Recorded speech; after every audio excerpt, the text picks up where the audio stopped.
এই উম্মতেরা শোনো, শুক্রবার জুম্মার দিন আমি নবীর উপর যদি 100 বার দরুদ শরীফ পড়ব, এমন হতে পারে শুক্রবারের 100 বার দরুদ শরীফের বরকতে আল্লাহ তার জিন্দেগীর পিছনের 80 বছরের গুনাহ আল্লাহ মাফ করে দিবে।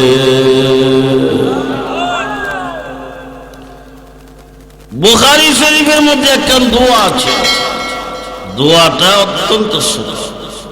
নবীজি বলেন, দুরূদ শরীফের পরে এই দোয়া পাঠ করলে আমি তার না লইয়া আমি নবী নিজও বেহেশতে যাইতাম না। সুবহানাল্লাহ, তো আসতে বলিব। أما بعد فأعوذ بالله من الشيطان الرجيم.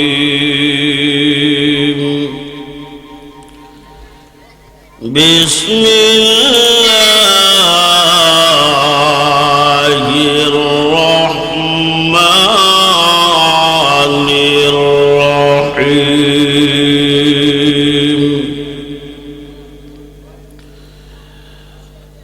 وما أرسلناك إلا رحمة للعالمين.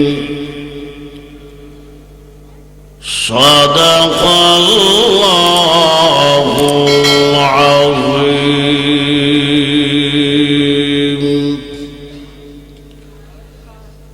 وقال رسول الله صلى الله عليه وسلم: من صلى علي واحدة صلى الله عليه 10. وصدق رسوله النبي الأمي الكريم.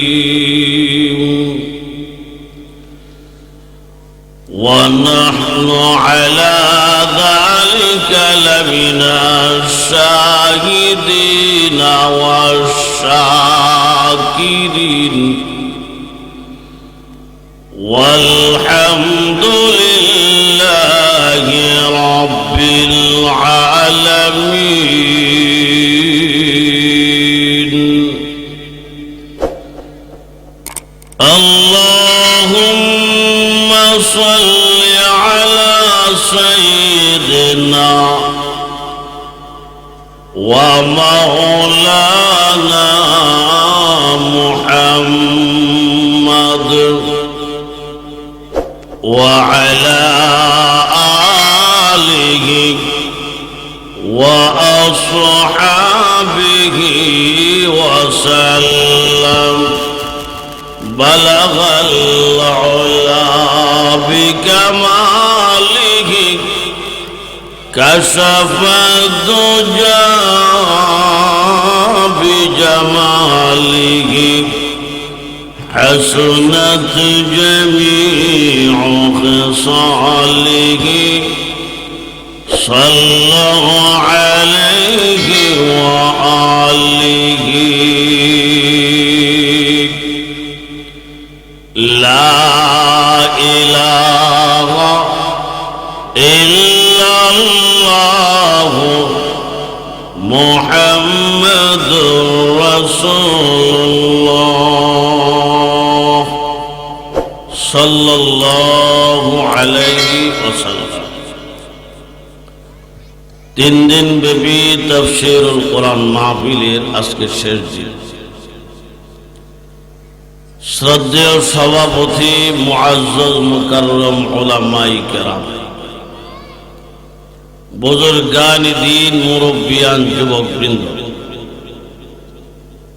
বাড়িঘর থেকে বয়ান ও তাকরীর শুনতেছেন পর্দানিশীন মহিলারা ও সুধীবৃন্দ, আল্লাহ তাআলার শুকর আদায় করি রবিউল আউয়াল চাঁদে আজকের এই তাফসীরুল কোরআন মাহফিলে আল্লাহ আমাদের আসার বসার মতো তৌফিক আল্লাহ দান করলেন। এর জন্য কি আপনারা খুশি না বেজার? বয়ানের শুরুতেই আল্লাহ তাআলার শুকর আদায় করি, আলহামদুলিল্লাহ।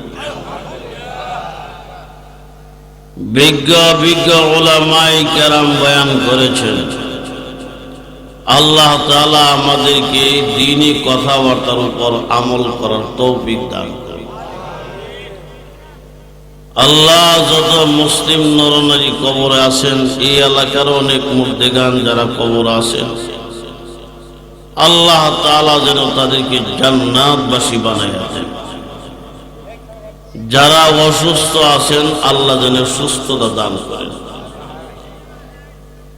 অনেকে দোয়া চাইছে, এলাকার অনেক ছেলেরা বিদেশে আছেন, আল্লাহ যেন তাদের জান মাল আল্লাহ হিফাজত করেন। আমরা সকলেই বলবো আমিন।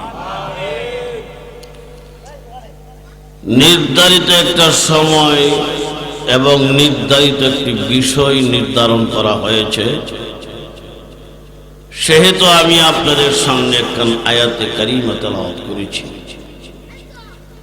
আল্লাহ তাআলা আমাকে কিছুক্ষণ কিছু কথা বলা, আমরা সকলকে আমল ও ইখলাসের নিয়তে বলবার ও শুনবার তৌফিক যেন আল্লাহ দান করেন। আমরা সকলেই বলবো আমিন। আমি যে আয়াতে কারিমা তেলাওয়াত করেছি, আল্লাহ বলেন, ওয়ামা আরসালনাকা ইল্লা রাহমাতাল লিল আলামিন। অর্থাৎ আল্লাহ তাআলা আমাদের নবীকে সারা জাহানবাসীর জন্য রহমত বানায়া দুনিয়াত পাঠাইছেন। আমাদের নবী সারা জাহানবাসীর জন্য রহমত, এই কথাটাই আল্লাহ তাআলা বলেন। ওয়ামা আরসালনাকা ইল্লা রাহমাতাল লিল আলামিন। জাহানবাসীর জন্য রহমত, গাছের জন্য রহমত, মাছের জন্য রহমত, মানুষের জন্য রহমত, জিন্নাতের জন্য রহমত, সকল মাখলুকাতের জন্য রহমত, রহমাতুল লিল আলামিন। এই আয়াতে আল্লাহ বলেন, নবী হলেন সারা জাহানের জন্য রহমত। কোরআন শরীফে আরেক আয়াতে আল্লাহ বলেন, লাকাদ মান্নাল্লাহু আলাল মুমিনিনা إذ بعث فيهم رسولا। এই আয়াতে আল্লাহ বলেন, মান্নাল্লাহ, নিশ্চয়ই আল্লাহ মুমিনদের উপর ইহসান করছেন, দয়া করছেন। মুমিনদেরকে আল্লাহ একটা রহমত দিলেন, সেই রহমতের নাম মুহাম্মাদুর রাসূলুল্লাহ। সকলেই পড়ি সাল্লাল্লাহু আলাইহি ওয়াসাল্লাম। অর্থাৎ এই আয়াতে আল্লাহ বলেন, নবী হলেন মুমিনদের জন্য রহমত। একটু আগে যে আয়াত বললাম, এই আয়াতে আল্লাহ বলেন, নবী হলেন সারা জাহানের রহমত। দুই আয়াতের দুই কথা। এক আয়াতে তো আল্লাহ নবী হলেন সারা জাহানের রহমত, আরেক আয়াতে আল্লাহ বলেন নবী হলেন মুমিনদের রহমত। দুই কথার দুইটি জবাব। একটা জবাব হইল,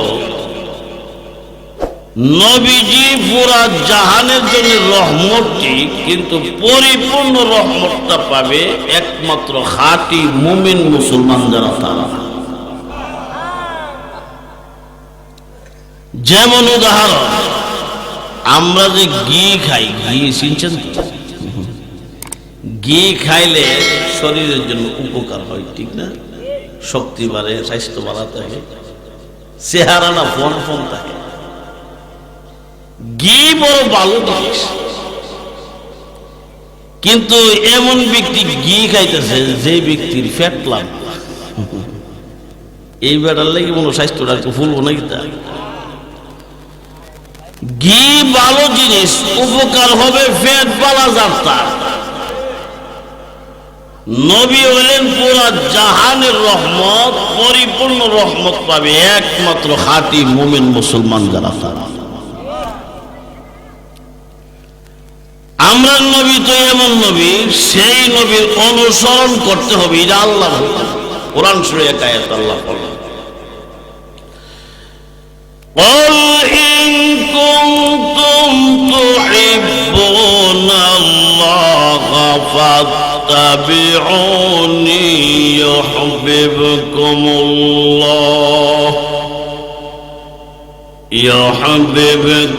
الله ويغفر لكم ذنوبكم والله غفور রহিম। সুবহানাল্লাহ, জোরে কও। এই আয়াতে আল্লাহ নবীকে বলেন, হে নবী আপনি বলে দিন, ইন কুনতুম তুহিব্বুনাল্লাহ ফাত্তাবিউন, তোমরা যদি বাস্তবে আল্লাহকে ভালোবাসতে চাও, ফাত্তাবিউনি, তোমরা আমি মুহাম্মদ নবীর অনুসরণ করো। যদি নবীর অনুসরণ করা হয় দুইটি লাভ। এক নম্বর লাভ হলো ইউহিব্বুকুমুল্লাহ, আরেকটার নাম হলো ওয়ায়াগফির লাকুম যুনুবাকুম। এক নম্বর ফায়দা হলো যারা নবীর অনুসরণ করবে স্বয়ং আল্লাহ তাকে ভালোবাসবে। দুই নম্বর হলো ওয়ায়াগফির লাকুম যুনুবাকুম, অর্থাৎ নবীর অনুসরণ করলে আল্লাহ খুশি হইয়া তার গোটা জীবন যতগুলো ইবাদত রয়েছে, বন্দেগী রয়েছে, নবীর তরিকায় না করা হলে ইবাদত কবুল হবে না। নবীর তরিকায় যদি ইবাদত করা হয়, ইবাদত করতে দেরি, কবুল হতে দেরি হবে না। সেই নবী বর্তমানে রওজা শরীফে আস্থার শরীরে জীবিত আছে। হায়াতুন নবী, জিন্দা নবী, রহমাতুল্লিল, জোরে বলেন রহমাতুল্লিল। না নবী ময়রা পয়চা গেছে, কিছু সংখ্যক লোকেরা নবী ময়রা পয়চা গইলা গোবর উঠতেছে, নাউজুবিল্লাহ, জোরে কর। আমরা বলি যারা বলবে নবী ময়রা পয়চা গইলা গোবর উঠতেছে, এক নম্বর অসভ্য ছাড়া কেউ হতে পারে না। নবীজি রওজা শরীফে জীবিত, সেই নবীরে খুশি করছিল আমরা কাজ করলাম তিনটা। জোরে কোন কয়টা? বাঙ্গা বাঙ্গা কয়েকটা কথা বল। এক নম্বর হলো নবীজির উপর সহিহ শুদ্ধ দুরূদ শরীফ পড়তে হবে। দুরূদ শরীফ পড়লে ক্ষতি না লাভ? কেমন লাভ? আল্লাহর নবী মান সাল্লা আলাইয়া ওয়াহিদাতান সাল্লাল্লাহু আলাইহি আশারা। নবী কো যারা আমার উপরে একবার দুরূদ শরীফ পড়বে, আল্লাহর তরফ থেকে আল্লাহ তার উপর 10 বার রহমত নাযিল করে দেন। শুক্রবার জুম্মার দিন কেউ নবীর উপর 100 বার দুরূদ শরীফ পড়ে, কেমন ফায়দা? আল্লাহ নবী মান সাল্লা আলাইয়া ইয়াউমাল জুমআতি মিআতা মাররা غفرت له خطيئته 80 سنة أو كما قال عليه الصلاة والسلام। আল্লাহ নবী ফরমান, এই উম্মতেরা শোনো, শুক্রবার জুম্মার দিন আমি নবীর উপর যদি 100 বার দরুদ শরীফ পড়া, এমন হতে পারে শুক্রবারের 100 বার দরুদ শরীফের বরকতে আল্লাহ তার জিন্দেগীর পিছনের 80 বছরের গুনাহ আল্লাহ মাফ করে দিবে।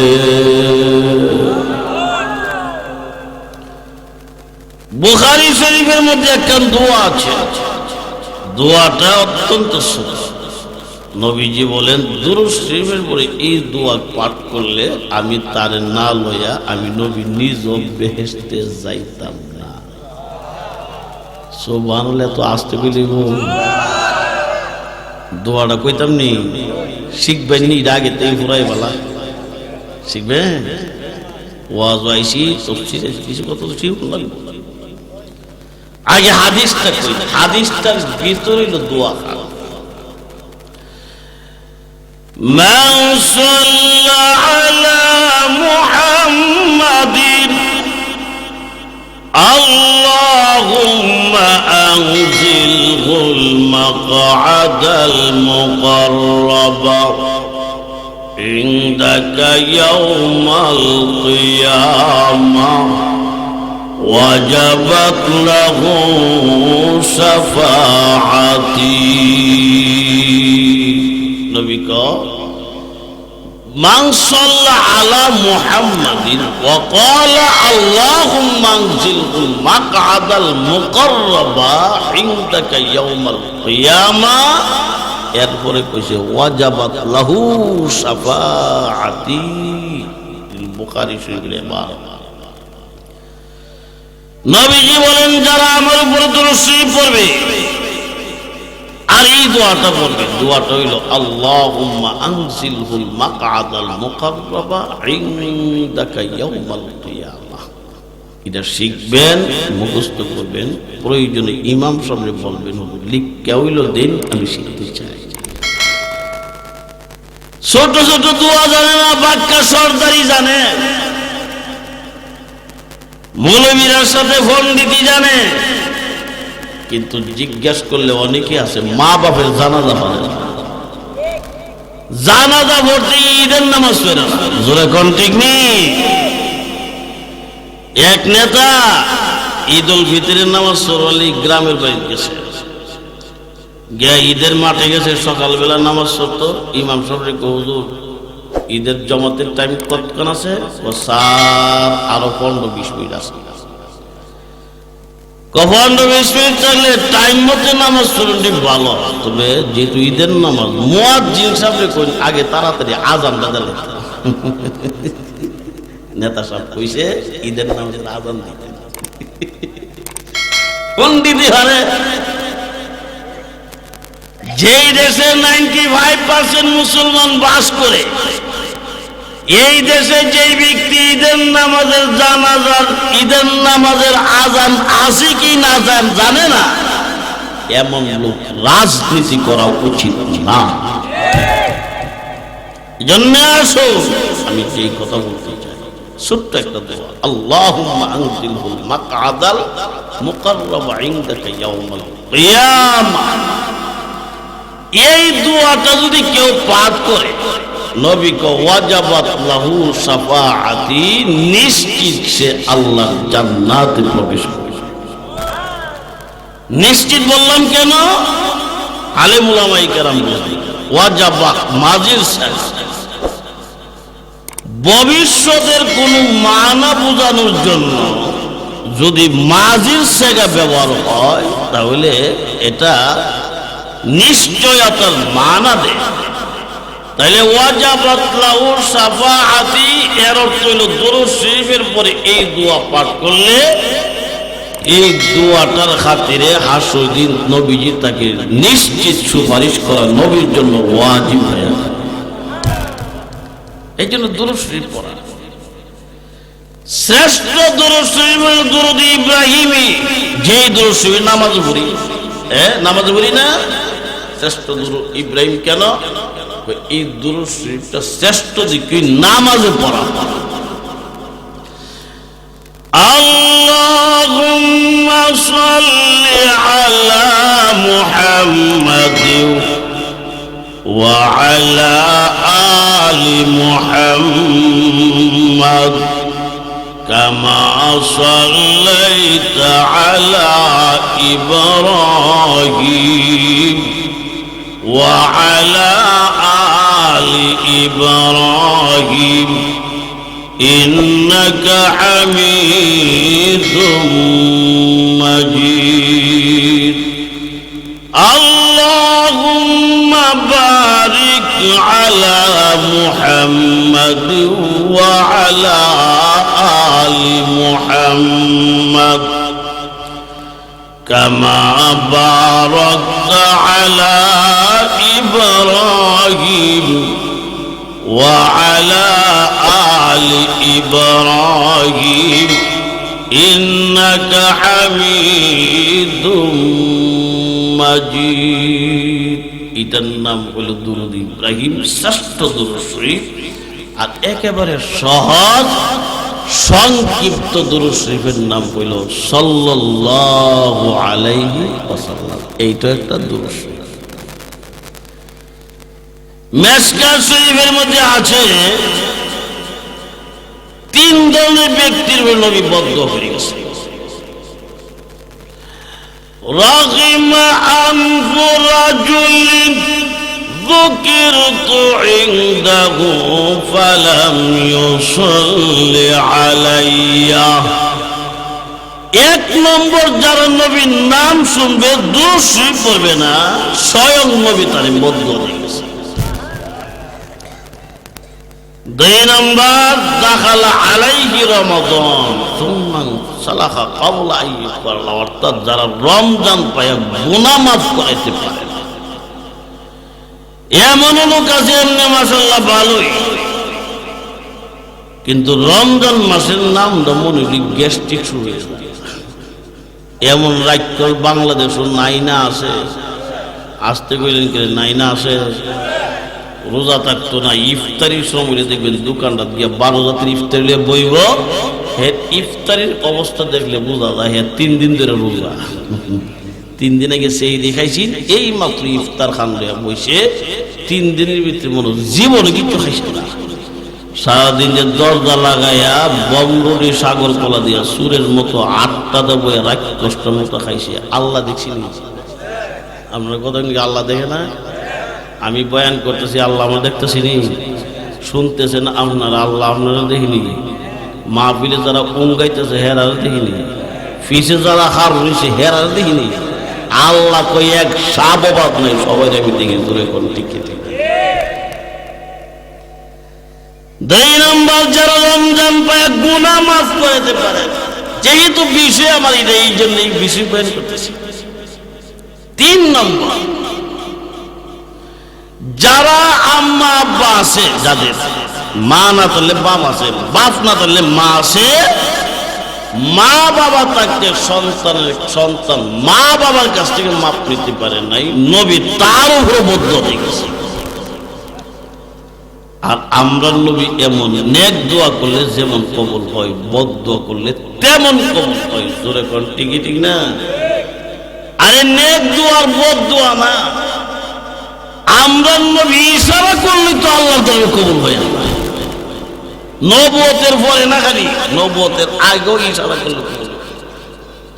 যেহেতু আমার একটা নির্ধারিত টাইম, আমি ছোট্ট করে একটা ঘটনা বিষয় বানানোর ইচ্ছা না, তফসিরি কিতাবে আছে।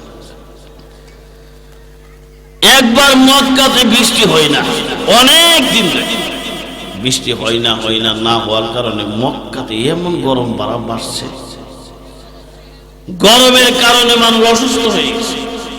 এই পোকামাকড় বাইরে গেছে, খেজুর সারা গুলি পুরো সারখার হয়ে গেছে, গমের ক্ষেত গুলা গম ক্ষেত পুরো সারখার হয়ে গেছে। মক্কার যত বড় বড় নেতারা আছে সংসদের মধ্যে বসে পরামর্শের জন্য, বলতেছে এ মক্কার নেতৃবৃন্দরা, দীর্ঘদিন ধরে মক্কায় যে বৃষ্টি হয় না, বৃষ্টির লাগে আমরা কি করতে পারি? এক এক নেতা এক এক কথা কইতাছে। এই সংসদের ভিতরে নবীর চাচা আবু তালিব উপস্থিত।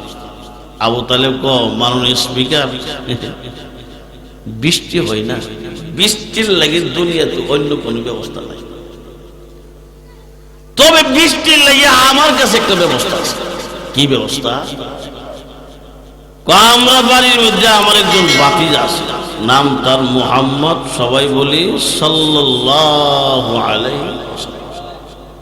আমার ভাতিজা মুহাম্মদের বয়স বেশি হয়েছে না, মাত্র 8 বছর 2 মাস আমার ভাতিজার বয়স চলতেছে। আমার এই ভাতিজার মাও নাই, বাবু নাই। ভাতিজার জন্মের আগেই তার আব্বা দুনিয়া থেকে বিদায়। ভাতিজার বয়স 6টি মাস, 6টি বছর মাত্র হইল, তার আম্মাও দুনিয়া থেকে বিদায় হয়ে গেছে। আমার ভাতিজা এতিম, মা নাই, বাপ নাই, বয়স্ক। তবে আমার জানা মতে বৃষ্টির মালিকের সাথে আমার ভাতিজার গভীর সম্পর্ক আছে। সুবহানাল্লাহ। এক কান্দা ক, আরেক কান্দা ক না, একসাথে জোরে ক, আর একটু জোরে। আবু তালেব রে এই স্পিকার দিকে, এই আবু তালেব সাহেব, বৃষ্টির মালিকের সাথে তোমার ভাতিজার কেমন গভীর সম্পর্ক? মনে করেন আমার ভাতিজা আল্লাহরে এতটুকু কই, আল্লাহ আল্লাহ তুমি বৃষ্টিটা দিলাম, আর বেশি লাগতো না, উদ্দর কইলে আল্লাহ বৃষ্টিটা দিলাই। তাহলে তুমি আগে থেকে কম আগে, আমরা তো বৃষ্টির লেগে অনেক কষ্ট করতেছি, কম আগে বৃষ্টির কথা। তোমার ভাতিজার আল্লাহর সাথে সম্পর্ক বলা, কত কষ্ট করতেছি বৃষ্টি লেগে। আচ্ছা ন, আজকে সংসদ থেকে তোমার দায়িত্ব দিলাম, তোমার ভাতিজারে কও সারাদিন 24 ঘন্টার ভিতরে যেন আজকে আমরা বৃষ্টির ব্যবস্থা রাখতে। আবু তালেব বলে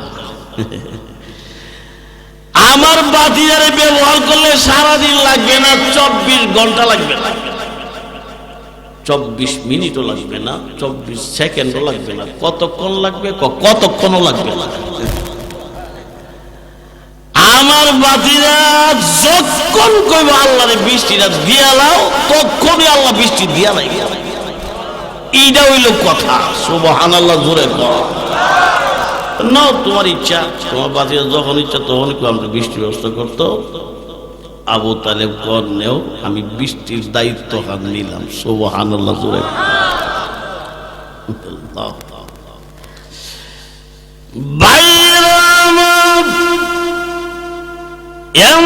আবু তালেব সংসদ থেকে দায়িত্ব লইয়া বাড়িতে যাইয়া আমরা 8 বছর 2 মাসের শিশু নবীরে ডাক দিয়া কয়, ও ভাতিজা, দীর্ঘদিন ধরে মক্কায় বৃষ্টি হয় না।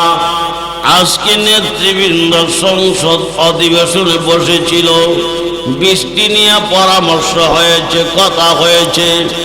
আমি গর্ব করে বলেছি বৃষ্টির মালিকের সাথে যে তোমার সম্পর্ক আছে। ওগো ভাতিজা, আল্লাহরে কও না আল্লাহ যেন বৃষ্টি দিয়া দেব। আমার বিশ্বাস তুমি কইলেই আল্লাহ বৃষ্টি দিবে, তুমি না বললে দিবে না। সুবহানাল্লাহ, জোরে কর। ও ভাতিজা, আমি গর্ব করে বলেছি, সুতরাং আমার ইজ্জত রক্ষা করা। এই মুহূর্তে আল্লাহরে কয়া দাও, আল্লাহ যেন বৃষ্টি দিয়া দেয়। ভাইয়েরা আমার, এই চাচার ইজ্জত রক্ষা করার জন্য 8 বছর 2 মাসের শিশু নবী শরীর মোবারক কাবা করে লাগাইয়া নবীজি আকাশের দিকে তাকাইয়া মাত্র একটা মুস্কি হাসি দিয়েছেন। মায়ার নবী শিশু নবী আকাশের দিকে তাকাইয়া মুস্কি হাসি দেওয়ার সঙ্গে সঙ্গে মুষলধারে বৃষ্টি শুরু হয়ে গেছে। দোয়া মুখকে হাসি দিছে, ইশারা দিছে, আল্লাহ বৃষ্টি দিছে। তাহলে দোয়া আর বদদোয়া না, আমরা নবী ইশারা করলে আল্লাহর দরবারে কবুল হয়ে গেছে। জোরে বলেন সুবহানাল্লাহ। তিন ধরনের লোকের উপর ডাইরেক্ট বদদোয়া দিয়ে গেছে, ইশারাও না। তিন নম্বর যারা মা বাপ আছে, মা না থাকলে বাপ আছে, বাপ না থাকলে মা আছে, অর্থাৎ মা বাপ থাকতে যেই সন্তান মা বাপের কাছে মাপ নিতে পারে নাই, নবীজি তার উপর বদদোয়া করেছে। এই তিন নম্বর। দুই নম্বর যারা রমজান পায় গুনাহ মাফ করতে পারে না। আর এক নম্বর হলো যারা নবীর নাম শুনে দুরূদ শরীফ পড়ে না, নবীজি তার উপর বদদোয়া দিয়ে গেছে। তবে দুরূদ শরীফ পড়তে হবে শুদ্ধ দুরূদ শরীফ, ঠিক না? অশুদ্ধ মানে অশুদ্ধ দুরূদ শরীফ পড়লে এটা হবে না। এখন তো দুরূদের নামে অনেক প্রতারণা আছে। একটা আছে দুরূদের নামে প্রতারণা, আমি বলবো, আপনারা শুনতে রাজি আছেন? তবে আগে থেকে কয়ার লাগে, আমার সাথে সাথে আপনারা কয়েন। এটা তাল উঠে তো, এটা কইতো কেল্লা জুইকে জুইকে কইতো, কেউ কয়েন না। কারণ হইল আমি সারা বাংলাদেশে যদি ওয়াজ করি, কথা কই, বয়ান করি, কিন্তু তিনটা জায়গা আমি ওয়াজ করি। এক নম্বর হইল আমার নিজের গ্রামের বাড়ি, কেন আমার বাপ চাচারা বয়ে থাকে, এরা সামনে ওয়াজ করতে ডর ডর লাগে। বাপ চাচারা নিচে বয়ে থাকে, আমি স্টেজে চেয়ারটা বয়ে থাকি, কেমন। আর এক হইল শ্বশুর বাড়ির এলাকা ওয়াজ করতে, কোন কথা ফেস লাগে আমার শ্বশুর কাছে আবার বিচার টিচার দিয়ে। আর একটা কইলে আমার মাদ্রাসা এলাকা, কোন বেজাল হইল মাদ্রাসা কমিটির কাছে বিচার দিয়ে দিব, তোমরা আবুল কাসেম ভাষণ। মাদ্রাসা চালানো যে কি কষ্ট, একখানি খেত দেয় অত কষ্ট, কি কষ্ট এটা আমি। এই দিকটা ছাত্র জাগির নাই, ওই দিক দিয়ে হুজুরের লজুন ছিটিয়ে জায়গা, এই দিক দিয়ে বেতন কয়েক মাস বাকি, এই দিক দিয়ে রাস্তার কি সমস্যা হয়েছে, ওই দিক দিয়ে শাস্ত্র বদনাম হয়েছে, এই দিক দিয়ে লেখাপড়া ভালো হইতেছে না, এই দিক দিয়ে কি হইতেছে, এই যে একটা টেনশন। এই দিক দিয়ে বিল্ডিং এর কাজ বাকি আছে, এই দিক দিয়ে সিমেন্টের বেড়া টেয়া পাইব, রডের বেড়া বাইতাই বইতে। এই জন্যে ওয়াজ মাহফিল এলাকা, মাদ্রাসা এলাকাতে আমি মনোযোগ দিয়ে ওয়াজ করতে পারিনি, এটা আমার পুরান অভ্যাস হইল। যাই হোক, আল্লাহ তাআলা কবুল করুক, সকলে বলি আমিন। দুরূদ শরীফটা মানে এটা প্রতারণা, এটা আপনারা কেউ কয়েন না। কারণ হইল এটা তাল ওড়ে তো, মাথা ঝুঁকে ঝুঁকে কইতাম নি, আবার না আপনারা কোন আল্লাহুম্মা সাল্লি, ওই আরম্ভ হয়েছে গা। আল্লাহুম্মা সাল্লি আলা সাইয়্যিদিনা মুহাম্মদ হায়রে নাবিয়ানা।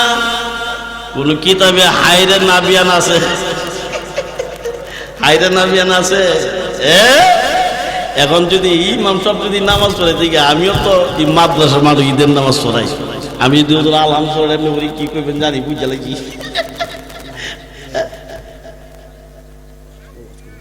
আচ্ছা ঠিক আছে, অসুবিধা নেই।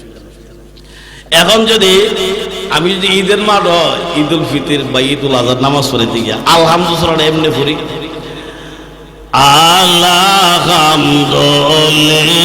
আলহামদুলিল্লাহি রাব্বিল আলামিন হায়রে আর রহমানির রহিম মালিকি ইয়াউরে। নামাজ হইবনি, আমার চাকরিটা তার বলি হুদা মারবো কম দরই বেশি। জোরে কোন ঠিকই ঠিক না, আর জোরে কোন হায়রে মালিকি কোরআন শরীফে নাই, হায়রে নাবিয়ানা সিহাসিতা তোতা 40 লক্ষ হাদিসের এরিয়াতে কোথাও নাই। এই জন্য হায়রে নাবিয়ানা কইলে সওয়াব হবে না, বরং গুনাহ হবে। আর সহিহ শুদ্ধভাবে যদি সাল্লাল্লাহু আলাইহি ওয়াসাল্লাম একবারও পাঠ করে, আল্লাহর তরফ থেকে আল্লাহ 10 বার রহমত নাযিল করে দিবেন। দরুদ শরীফ সবাই পড়ার দরকার আছে তো ইনশাআল্লাহ। আল্লাহ তাআলা আমল করার তৌফিক দান। এখন আল্লামা শাইখুল হাদিস মেরাজুল কাশিমি সাহেব বয়ান করবেন, এরপর 26 ইঞ্চি বয়ান করবেন। এই ফাঁদে একটু ডিস্টার্ব করে লাগে, বেয়াদবি মাফ করবেন।